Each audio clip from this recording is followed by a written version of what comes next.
नमस्कार दोस्तों, मैं हूं मनविंदर और मेरे चैनल एमबी स्पीक्स पे आप सभी लोगों का बहुत स्वागत है। सुप्रीम कोर्ट के फैसले के बाद बड़ा सवाल ये है कि जितनी तेजी से राहुल गांधी की सांसदी गई थी, क्या उतनी ही जल्दी उनकी सांसदी यानी कि उनकी सदस्यता दोबारा बहाल होगी? और इसके अलावा भी कई सारे सवाल अब इशू इशू पर जुड़ रहे हैं, उठ रहे हैं। इन सभी सवालों के जवाब जानते हैं वरिष्ठ पत्रकार ओमकार चौधरी जी से। ओमकार जी, आपका बहुत-बहुत स्वागत है मेरे चैनल पे। बहुत धन्यवाद याद करने के लिए मनविंदर जी, और आपके सभी दर्शकों को भी मेरा नमस्कार। सर, सुप्रीम कोर्ट ने मानहानि मामले में राहुल गांधी की 2 साल की सजा पर रोक लगा दी है। इसके बाद से विपक्षी खेमे में खुशियां मनाई जा रही हैं, जश्न मनाए जा रहे हैं, जैसे उन्हें इस केस से मुक्ति मिल गई हो। क्या वाकई में राहुल गांधी और कांग्रेस के लिए जश्न मनाने का फैसला सही है? क्या कहते हैं सर? बहुत सही सवाल आपने किया है।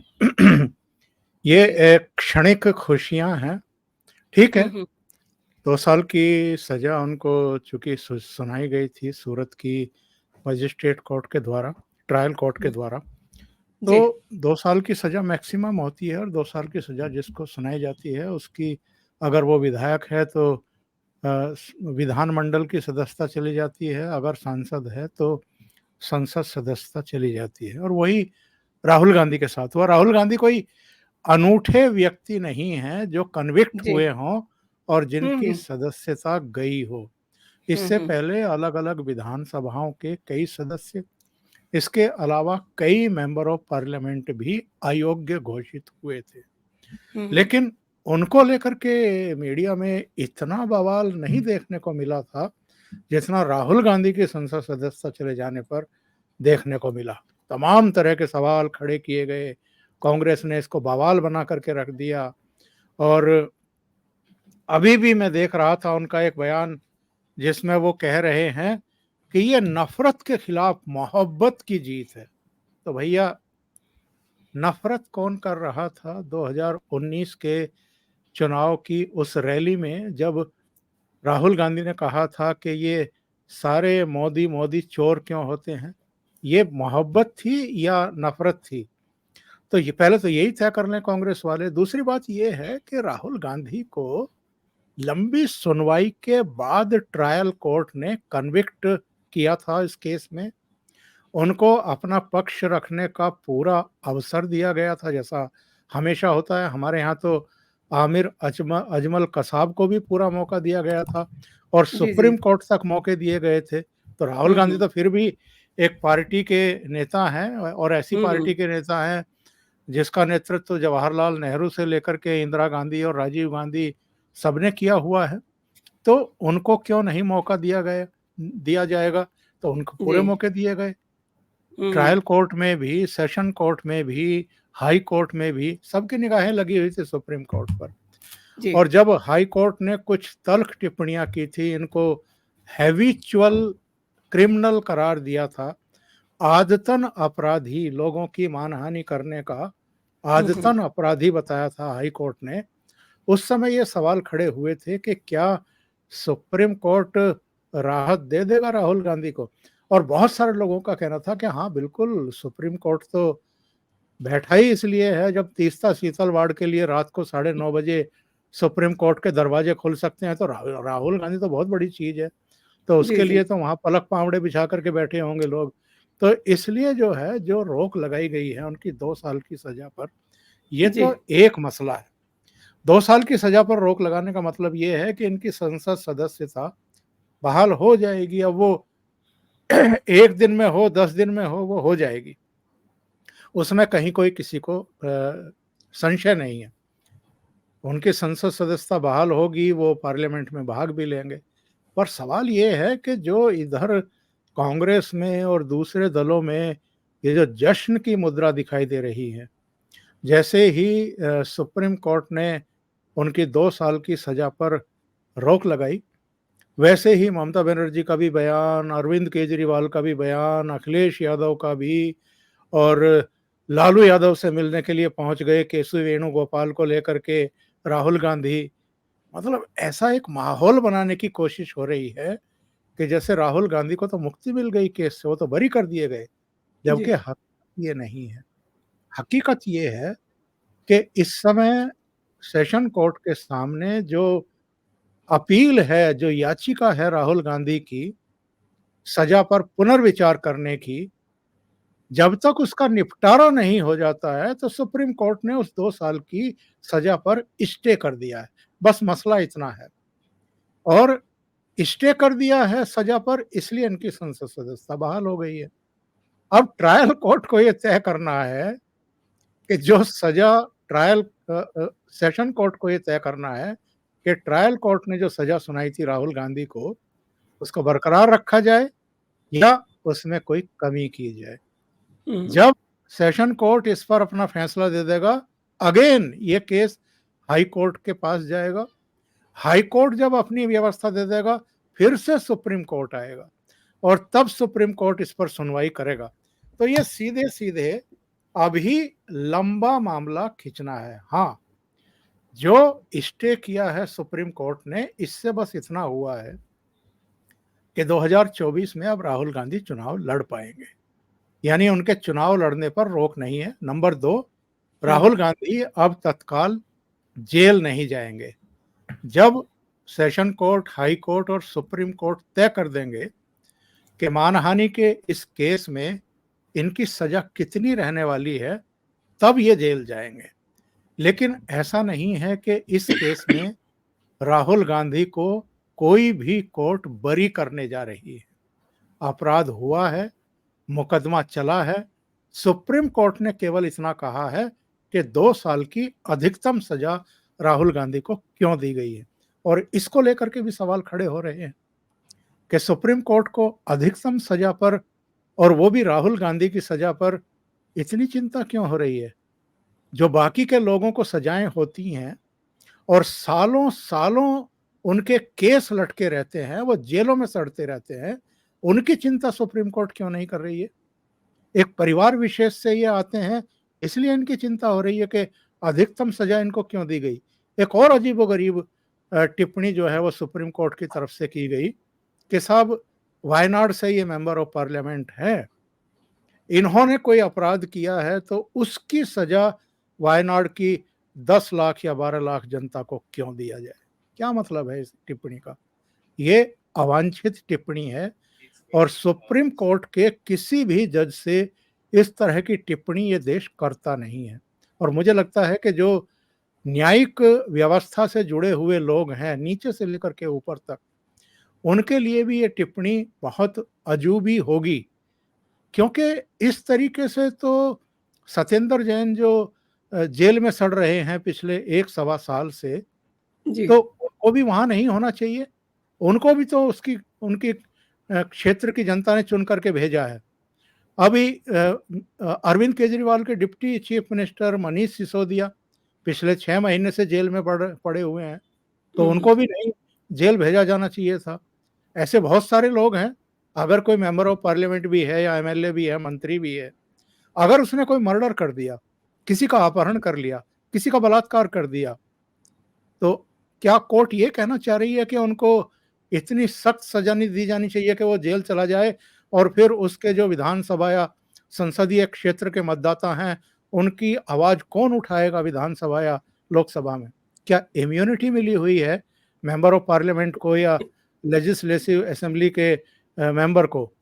तो अजीबोगरीब टिप्पणी देखने को मिली है, और इसीलिए कई बार मैं कहता हूं कि सुप्रीम कोर्ट में बैठे हुए लोगों को बहुत संयमित बयान देने चाहिए। नुपुर शर्मा वाले मामले में पहले ही सुप्रीम कोर्ट बहुत बड़े सवालों के घेरे में आ चुका है। अब फिर राहुल गांधी के केस में कुछ अवांछित टिप्पणियां की गई हैं। इस फैसले को प्रधानमंत्री मोदी के लिए झटका बताया जा रहा है सर, और इस जिसे इकोसिस्टम कहा जाता है, और उसमें यहाँ तक कहा जा रहा है कि इसी फैसले से मोदी की उल्टी गिनती शुरू हो गई है। क्या मतलब हाँ, एक हैं दिल्ली में बैठे हैं जो पहले आज तक में हुआ करते थे, स्टार जी। में भी हुआ करते थे, उनका एक वीडियो आया है, वो हाथ मलते हुए बात करने के लिए आदी हैं और वो उन्होंने टिप्पणी की है कि बस ये समझिए कि जो राहुल गांधी की सजा पर रोक लगाई है सुप्रीम कोर्ट ने, तो अब नरेंद्र मोदी की उल्टी गिनती शुरू हो गई। मतलब इतनी बेशर्मी के साथ ये लोग इस तरह का नैरेटिव सेट करने की कोशिश करते हैं, इस तरह का प्रोपेगेंडा करते हैं। कई बार तो गुस्सा भी आता है और इन पर हंसी भी आती है, इनकी अक्ल पर, इनकी समझ पर। और ये वो लोग हैं जो अलग अलग चैनलों में प्राइम टाइम पेश किया करते थे। मतलब एग्ज़ैक्टली। कितनी वाहियात बात है ये कि अगर राहुल गांधी की सजा पर रोक लग गई है सुप्रीम कोर्ट से, तो नरेंद्र मोदी की उल्टी गिनती शुरू हो गई है। अब इसके इसकी मेरिट्स पर आते हैं जो इन्होंने ये इस तरह की बातें कही हैं। और हुँ, मीडिया में और भी लोग हैं जो इधर घाघरा उठा करके नाच रहे हैं कि मेरा जी, पिया जी। घर आया हो राम जी। तो ये लोग क्या ये नहीं समझते हैं कि राहुल गांधी की सजा पर सिर्फ रोक लगी है, बरी जी, नहीं किया गया है। नंबर 2, नरेंद्र मोदी के सामने तो ये 2014 में भी थे, तब तक तो इनको कोई सजा नहीं हुई थी। तब किसी ने रोक हुँ, लिया था क्या इनको कि वो मोदी को हरा दें? 2019 में भी थे, तब क्यों नहीं हरा पाए? तब किसी तरह की कोई सजा हुई थी क्या? कोर्ट ने किसी तरह का कोई रोक लगाया था क्या इन पर? दूसरे, इनकी सजा पर रोक से नरेंद्र मोदी की या उनकी सरकार की या भारतीय जनता पार्टी की परफॉर्मेंस पर कौन-सा फ़र्क पड़ने वाला है? कौन-सा ये अभी भी सजा होने के बाद भी ये इनकी कौन-सी गतिविधियाँ बंद थी? ये वाशिंगटन भी गए हैं, ये कैलिफ़ोर्निया भी गए हैं, ये न्यूयॉर्क भी गए हैं, वहाँ इन्होंने प्रेस कॉन्फ्रेंस भी की है, वहाँ इन्होंने विश्व हवन भी किया है, लोकतंत्र को खतरे में भी बताया है, पार्लियामेंट में हमें बोलने नहीं दिया जाता, ये बकवास भी की है। इन्होंने तमाम तरह की बातें डेमोक्रेसी के बारे में कही और ये सब तब कहा है जब हिमाचल में भी इनकी पार्टी जीती और वहाँ सरकार बनी, कर्नाटक में भी इनकी सरकार बनी, वहाँ इनकी पार्टी जीती और भारतीय जनता पार्टी सत्ता से बाहर गई। तो लोकतंत्र कहाँ से खतरे में है? दूसरे, आप लगातार बयानबाजी देश के भीतर भी कर रहे हैं, देश के बाहर भी कर रहे हैं। तो लोकतंत्र तो जहाँ नहीं होता है या जहाँ खतरे में होता है, वहाँ तो बोलना भी रोक दिया जाता है। जैसे इमरजेंसी में इनकी दादी ने मीडिया को भी घुटनों के बल चलने के लिए मजबूर कर दिया था। तो जी। ये आप कुंठा में, फ्रस्ट्रेशन में चाहे जो कहते रहिए, लेकिन पब्लिक जानती है कि वस्तु स्थिति क्या है। और जो लोग ये नैरेटिव सेट करने की कोशिश कर रहे हैं, परसेप्शन बना रहे हैं कि भाई अब हुँ, तो राहुल गांधी की सजा पर रोक लग गई है, अब तो वो चुनाव लड़ेंगे। तो चुनाव लड़ेंगे तो 2019 में भी तो चुनाव लड़े थे, अमेठी में क्यों हार गए थे 55,000 से? तो ऐसा कौन सा मतलब चमत्कारी नेतृत्व है कि अब वो अगर सामने आएगा तो नरेंद्र मोदी जो है वो गश खा के गिर पड़ेंगे कि अरे भाई, बल्कि उल्टा है मामला। जी, ऑफ़ भारतीय कोर्स। जनता पार्टी भारतीय जनता पार्टी और नरेंद्र मोदी तो बहुत खुश होते होंगे, क्योंकि अगर ये जेल चले जाते 2 साल के लिए, तो फिर 2014 में, 2024 में जिस तरह के ये भाषण देते हैं, जिस तरह की ये वो कहना चाहिए कि अ अ, वातावरण बनाते हैं, गलत बयानी करके, झूठ बोल करके, जी, उसका जी। लाभ कैसे मिलता भारतीय जनता पार्टी को और नरेंद्र मोदी को? तो जी, अब जी। तो उनके लिए और आसान हो जाएगा। जी। अब उन्हें अनकट इनके जो चीज़ें हैं, सुनने को मिलेंगी ना। जी, जी। खबर ये भी आ रही है सर कि कांग्रेस और दूसरे विपक्षी दलों का जो नया गठबंधन अभी-अभी जो पैदा हुआ है, राहुल की सज़ा पर रोक के बाद उसकी अगली बैठक अब अगस्त के अंतिम सप्ताह में मुंबई में होने जा रही है। इस बैठक का कोई राहुल से रिलेटेड एजेंडा हो सकता है?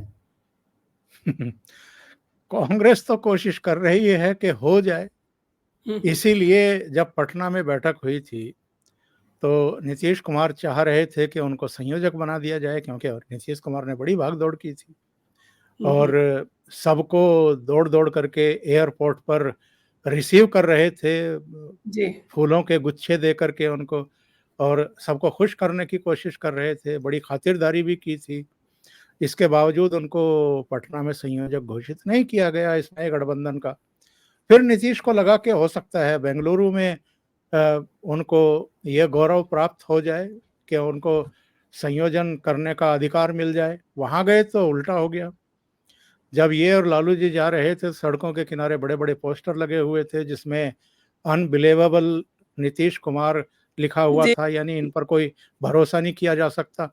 जब ये लोग उस हॉल में प्रविष्ट हुए जहाँ पर वो इनका विचार विनिमय होना था, वहाँ जाकर के फिर इनका माथा ठनका, क्योंकि 3 नेताओं के ही बड़े-बड़े फ़ोटो लगे हुए थे। उनमें एक सोनिया गांधी, एक राहुल गांधी, एक मल्लिकार्जुन खड़गे। और जो बाकी के अलग-अलग राज्यों गोलों से में। नेता पहुँचे थे, जी। उनके एक गोल आकार का सर्किल बना कर के उसमें उनको पेवस्त कर दिया गया था, खत्म कर दिया गया था। हुँ। और एक और काम हुआ कि वहाँ पर अचानक INDIA नए गठबंधन का नाम घोषित कर दिया गया, हुँ, हुँ। जिस पर शरद पवार को भी ऐतराज़ था, अ, नीतीश कुमार को भी ऐतराज़ था, कुछ और लोग भी नाखुश थे, इसके बावजूद उसको घोषित कर दिया गया। वहाँ भी नीतीश कुमार को संयोजक नहीं बनाया गया। कहा गया कि जो अगली बैठक होगी, उसमें बनाया जाएगा, उसमें चुना जाएगा संयोजक। अब ये क्यों किया जा रहा था, इसका खुलासा अब हुआ है। इसलिए टाला जा रहा था कि सुप्रीम कोर्ट से तब तक राहुल गांधी को राहत मिल जाएगी शायद। कुछ इंडिकेशन होंगे किसी तरह के, और जब राहत मिल जाएगी तो फिर मुंबई की बैठक में राहुल गांधी का नाम आगे करेंगे, क्योंकि राहुल गांधी ने इतना पसीना बहा रखा है। कन्याकुमारी से लेकर कश्मीर तक 3,500 किलोमीटर की यात्रा की है। इतना मेहनत इनके मीडिया विभाग ने की है कि राहुल गांधी का हगा-मूता सब कुछ ऐसा चलाया है सोशल मीडिया मंचों पर कि क्या कहिएगा। उनको हीरो बनाने की कोशिश की गई। कोई सफाई कर्मचारी है, उसको पकड़ कर के लाया गया कि चलो राहुल गांधी के साथ तुम्हारी तस्वीर निकालेंगे। वहाँ खड़े होकर के वीडियो भी बन रही हैं, तस्वीर भी बन रही हैं। कोई सेलिब्रिटी आ गई, पूजा भट्ट से लेकर के कई और चेहरे, उनको पकड़-पकड़ के लाया गया कि चलो राहुल गांधी के साथ 15 कदम चल लो। 15 कदम में हमारा खेल हो जाएगा कि हम फ़ोटो खींच लेंगे, तुम्हारा वीडियो बन जाएगा, ताकि हम सोशल मीडिया पर जारी करके पूरे देश में बताएँ कि देखो, फ़िल्म इंडस्ट्री भी कितनी उत्सुकता से राहुल गांधी की लीडरशिप के बारे में सोच रही है कि वो साथ आ रहे हैं। कहने का मतलब ये है कि राहुल गांधी को लॉन्च, लॉन्च, रीलॉन्च, रीलॉन्च पता नहीं कितनी बार किया गया है, और अब इनको लगता है कि 2 राज्यों में चूँकि हमारी सरकारें बन गई हैं, वो अलग-अलग कारणों से भारतीय जनता पार्टी सत्ता से बाहर गई है उन राज्यों में, तो इनको लगता है कि अब तो जो बाकी के दल हैं उनकी मजबूरी है, और एक ये मैसेज भी देने की कोशिश है इनकी तरफ से कि भई अखिल भारतीय पार्टी तो अभी भी हामी है। ममता बनर्जी तो पश्चिम बंगाल तक सीमित है, अरविंद केजरीवाल दिल्ली और पंजाब तक सीमित हैं, नीतीश कुमार का तो बंटा वहीं डूबने को तैयार है, बिहार में ही। इसी तरह शरद पवार, उद्धव ठाकरे की लुटिया डूब चुकी है, और कौन है, केसीआर तो केवल तेलंगाना का नेता है, राहुल गांधी अखिल भारतीय स्तर के नेता हैं। तो मुंबई में ये कोशिश की जाएगी कि राहुल गांधी को संयोजक बनवाया जाए, और इसी के साथ इनका जो ये डॉट डॉट डॉट डॉट बना है, जी, जी, इसमें बिखर टूट जाएगा। शुरू हो जाएगी। जी। राहुल की संसद सदस्यता बहाल होने का रास्ता खुल गया है और सुप्रीम कोर्ट ने उनकी सज़ा घटा दी है। तो वो अब आपने भी कहा कि 2024 का चुनाव लड़ सकेंगे। ठीक है। इस घटनाक्रम के बाद जिस तरह का उत्साह कांग्रेस कार्यकर्ताओं में देखा जा रहा है, आप उनमें किस तरीके की संभावनाएँ देखते हैं? नहीं, एक तो सुप्रीम कोर्ट ने सज़ा घटाई नहीं है, सज़ा पर रोक लगाई है। सज़ा घटेगी कि नहीं घटेगी वो तो सेशन कोर्ट तय करेगा, जहाँ पर अभी इनकी याचिका विचार के लिए है। और सेशन कोर्ट सज़ा घटाता है कि नहीं घटाता है, ये उसके ऊपर डिपेंड करता है जज के ऊपर कि वो ट्रायल कोर्ट के फैसले से कितना सहमत हैं। फिर वो मामला, अगर उन्होंने सज़ा बहाल रखी यानी 2 साल की रखी, तो फिर ये मामला हाई कोर्ट में जाएगा। हाई कोर्ट फिर मेरिट के आधार पर देखेगा, वहाँ भी सज़ा नहीं घटाई गई तो फिर सुप्रीम कोर्ट में आएगा। तब सुप्रीम कोर्ट तय करेगा कि 2 साल की ही सज़ा रहने दी जाए या इसमें कुछ कम किया जाए। मुझे लगता है कि सुप्रीम कोर्ट से तो इनको रिलीफ अब भी मिली है और तब भी मिलेगी, और ओके। इनको ताकि ये चुनाव भी लड़ सकें, माननीय सांसद महोदय बने रहें, इनके जी, जी। बंगले की भी व्यवस्था रहे, इनका रुतबा भी कायम रहे, इनके परिवार का भी रुतबा कायम रहे। जी। क्योंकि जिस तरीके से राजनीति में कुछ खानदानी चेहरे हैं, उसी तरीके से सुप्रीम कोर्ट, हाई कोर्ट में भी तो बहुत सारे खानदानी चेहरे हैं जो विरासत के रूप में जज बनते आ रहे हैं। तो वो जो व्यवस्था है वो बुलंद रहे, इसके लिए सब लगे लगे हुए हैं ये लोग। और एक चाय वाला प्रधानमंत्री बन जाए तो इसको कौन बर्दाश्त करता है? तो वही हो रहा है। हुँ, हुँ। पॉलिटिक्स में भी वही हो रहा है कि कुछ खानदानी चेहरे हैं, वही सब इकट्ठा होते हैं, वही इकट्ठे हो रहे हैं। आईएनडीआईआई के नाम पर वही सारे इकट्ठे हैं। मैं देख रहा था पूरी लिस्ट, 12 खानदानी परिवार हैं जो अलग-अलग राज्यों के हैं, जो इसमें शामिल हैं। बहरहाल, अब जो सवाल आपने किया है कि कांग्रेस में कुछ ज़्यादा ही जश्न की मुद्रा है और बहुत लड्डू-वड्डू एक-दूसरे को खिलाए गए हैं। जी। एक माहौल बनाने की कोशिश की जा रही है। तो ये पहला मौका नहीं है मनविंदर जी कि जब इस तरह जी। का माहौल बनाने की चेष्टा हो रही है।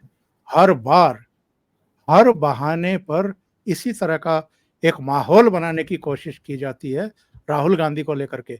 आगे राहुल जी, आगे राहुल जी, अरे हुँ, अब तो हुँ। हो गया, अब तो कर देंगे। इस तरह का हुँ, जो हुँ। माहौल बनाया जाता है, इससे कुछ नहीं होता है।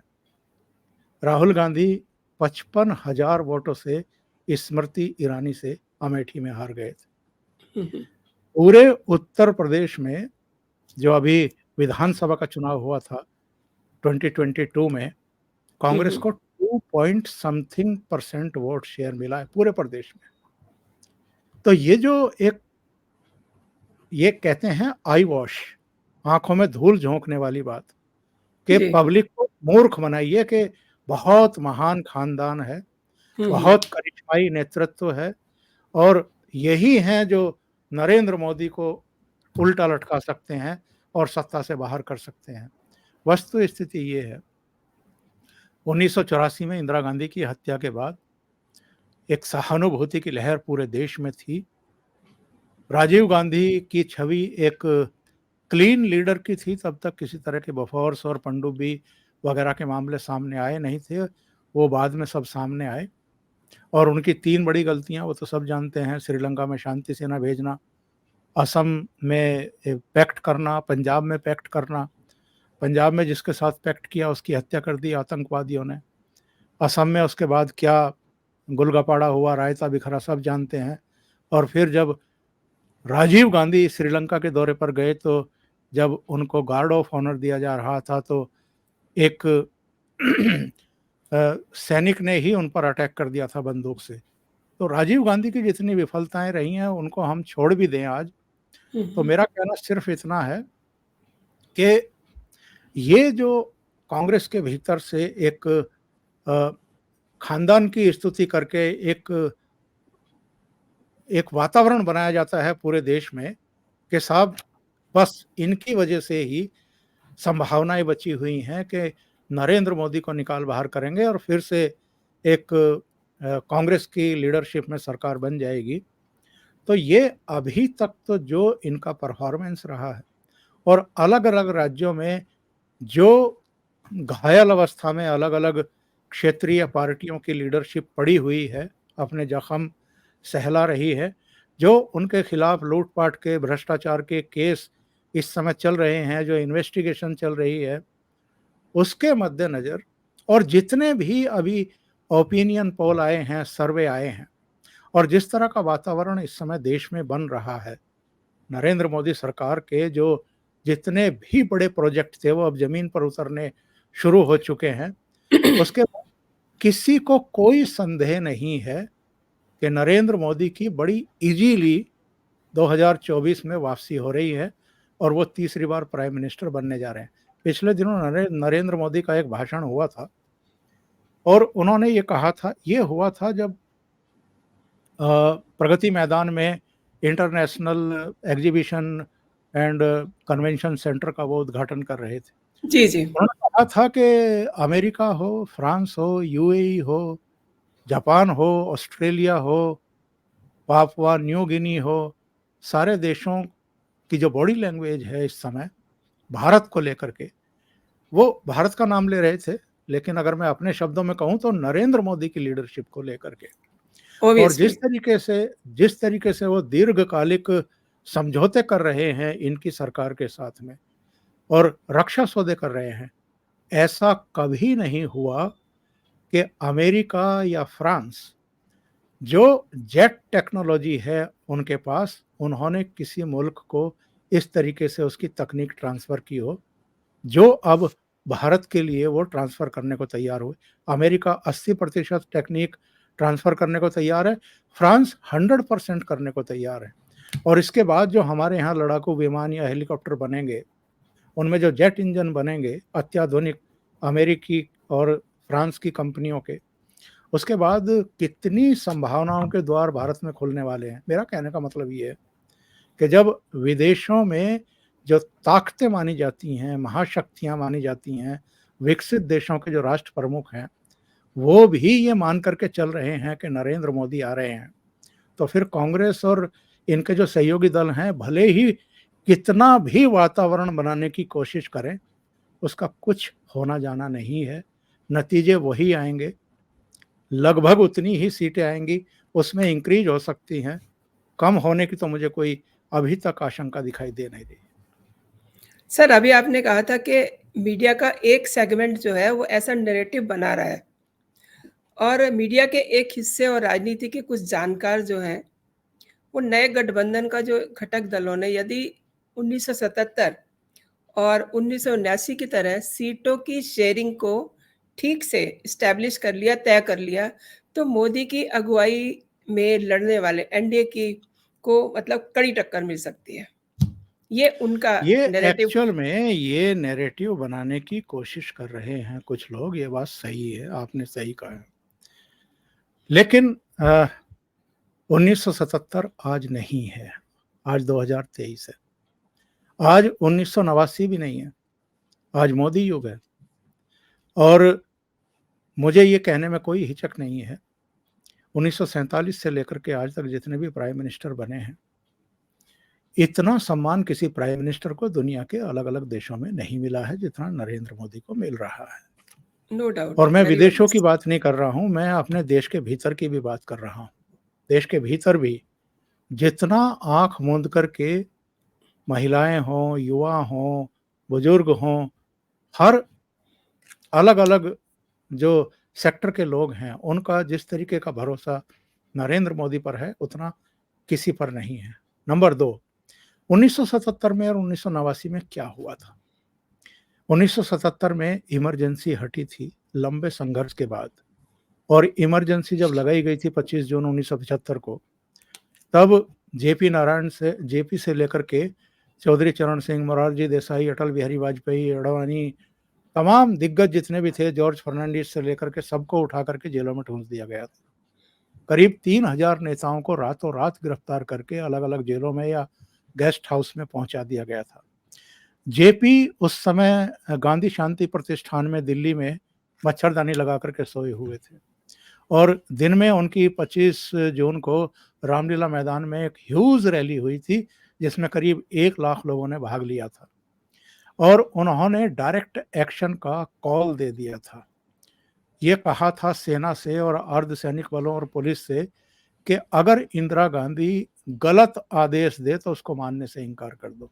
बस इसी की पूंछ पकड़ के इंदिरा गांधी ने फखरुद्दीन अली अहमद को रात को जगाया 12 बजे, और जो अध्यादेश बनाया उन्होंने अपनी सरकार की तरफ से उस पर सिग्नेचर कराए कि इमीडिएटली हम देश में इमरजेंसी लागू कर रहे हैं। इमरजेंसी लागू हो गई थी। जब ये 21 महीने बाद सारे नेता रिहा हुए जेलों से, और वो रिहा भी क्यों हुए? भला हो पश्चिमी मीडिया का, गार्जियन से लेकर के तमाम लंदन के और दूसरे अखबारों में ये छपने लगा था कि नेहरूज डॉटर, मतलब नेहरू की बेटी ने लोकतंत्र का गला घोंट दिया है। तो ये पश्चिमी मीडिया से बहुत डरते हैं सारे के सारे। तो इंदिरा गांधी को लगा कि बड़ी बदनामी हो रही है पश्चिमी देशों में मेरी, तो उस समय जो गृह मंत्री थे उनको बुला करके इन्होंने, ओम मेहता गृह मंत्री हुआ करते थे, उनको बुला करके उनसे कहा कि भाई इमरजेंसी हटानी है, जरा रास्ते निकालो, बड़ी बदनामी हो रही है पश्चिमी देशों में। इमरजेंसी चलो हट गई, लंबा किस्सा है, कभी किसकी किसी प्रोग्राम में बताएंगे, लेकिन इमरजेंसी हटने के बाद ये सब इकट्ठा हो गए, सोशलिस्ट भी, जनसंघ भी, जितने भी कांग्रेस विरोधी जितने नेता थे, सब ने फ्रंट नहीं बनाया, एक पार्टी बनाई जनता पार्टी के नाम से। हालांकि तब तक चूंकि इलेक्शन घोषित हो चुके थे, विधिवत चुनाव आयोग की मान्यता भी उस पार्टी को नहीं मिली थी, तो उत्तर भारत में तो चौधरी चरण सिंह की जो लोकदल थी उसी के टिकट पर मोस्टली लोगों ने चुनाव लड़ा, 83 एमपी जीत करके आए। तो मेरा कहने का आशय ये है कि 1977 में भी सब इकट्ठे होकर एक पार्टी बनाई थी। 1989 में भी जब विश्वनाथ प्रताप सिंह और देवीलाल के नेतृत्व में एक अभियान चला था राजीव गांधी सरकार के खिलाफ, बोफोर्स और पनडुब्बी घोटाले के बाद, उसके बाद भी सारे दल इकट्ठा होकर के बेंगलुरु में इन्होंने जनता दल बनाया था। तो जब जब फ्रंट बने हैं वो विफल रहे हैं। जब फ्रंट बने तो चंद्रशेखर का क्या हश्र हुआ, चौधरी चरण सिंह का क्या हश्र हुआ, एच डी देवगौड़ा का क्या हुआ, आई के गुजराल का क्या हुआ, ये एक एक साल भी प्रधानमंत्री नहीं रह पाए।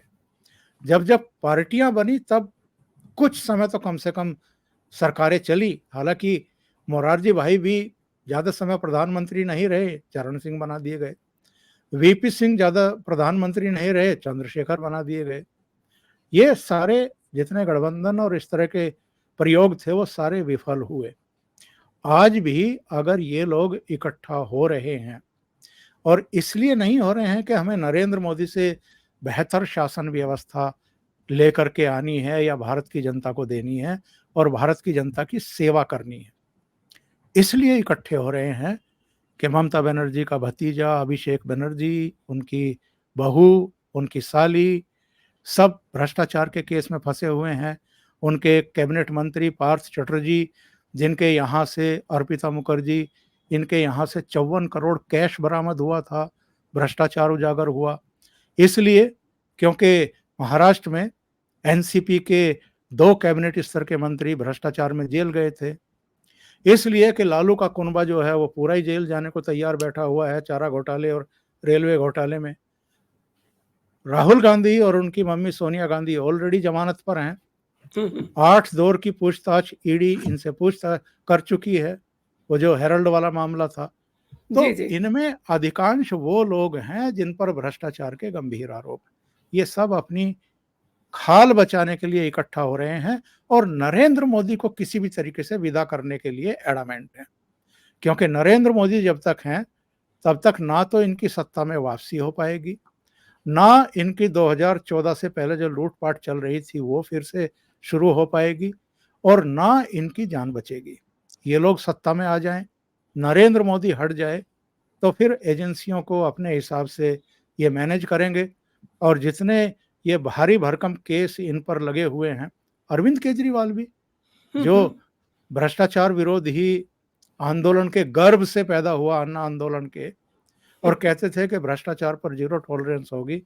अब जी। इनके मंत्री देख लो, भ्रष्टाचार में ही अंदर है, ये खुद भ्रष्टाचार में अंदर जाने को तैयार बैठे हुए हैं। 9.5 घंटे ऑलरेडी सीबीआई पूछताछ कर चुकी है इनसे भी। तो ये सारे के सारे एक्चुअल में क्या है कि एक नैरेटिव बनाने की कोशिश होती है। एग्ज़ैक्टली। एक जमात है दिल्ली में बहुत लंबे समय से, जो नरेंद्र मोदी जब गुजरात के चीफ मिनिस्टर से तभी से उनके खिलाफ एक मुहिम चलाए हुए है। जब वो प्रधानमंत्री बन गए तो थोड़े समय के लिए तो जैसे वज्रपात हो गया इन सब के ऊपर।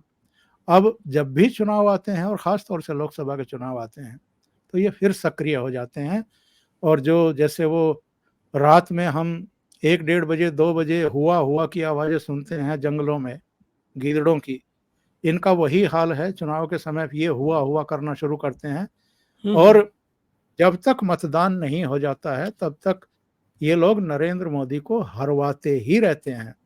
जिस दिन मतदान हो जाता है और मतगणना हो जाती है उस दिन तो नरेंद्र मोदी को जीतना ही होता है। तो यही इस समय इस देश में माहौल बनाने की कोशिश हो रही है और कुछ नहीं हो रहा है। जी, कितना भी नैरेटिव ये बना लें जो आपने बताया, पहाड़ जैसे मजबूत इरादे वाले नरेंद्र मोदी को हराना शायद इनके बस की बात नहीं है और अभी तो इनको सांसदी चलिए मिल जाएगी, लेकिन इनके लिए लड़ाई मैं समझती हूँ जो आपकी बातों से मैंने समझा कि लड़ाई अभी बहुत बाकी है। बहुत-बहुत शुक्रिया आपका ओमकार जी, मेरे चैनल पे आने के लिए और बहुत बहुत दर्शकों से भी मैं कहना चाहती हूँ कि जो लोग ये वीडियो देख रहे हैं, वो इसको अपने दोस्तों में फॉरवर्ड करें और जो लोग जिन्होंने अभी तक मेरे चैनल को सब्सक्राइब नहीं किया है, वो मेरे चैनल को सब्सक्राइब कर लें, ताकि जो भी मेरा लेटेस्ट कंटेंट हो आप तक सबसे पहले पहुँचे। तो आज के लिए इतना ही दोस्तों, फिर मिलते हैं। जय हिंद, जय भारत। बहुत धन्यवाद। नमस्कार। शुक्रिया।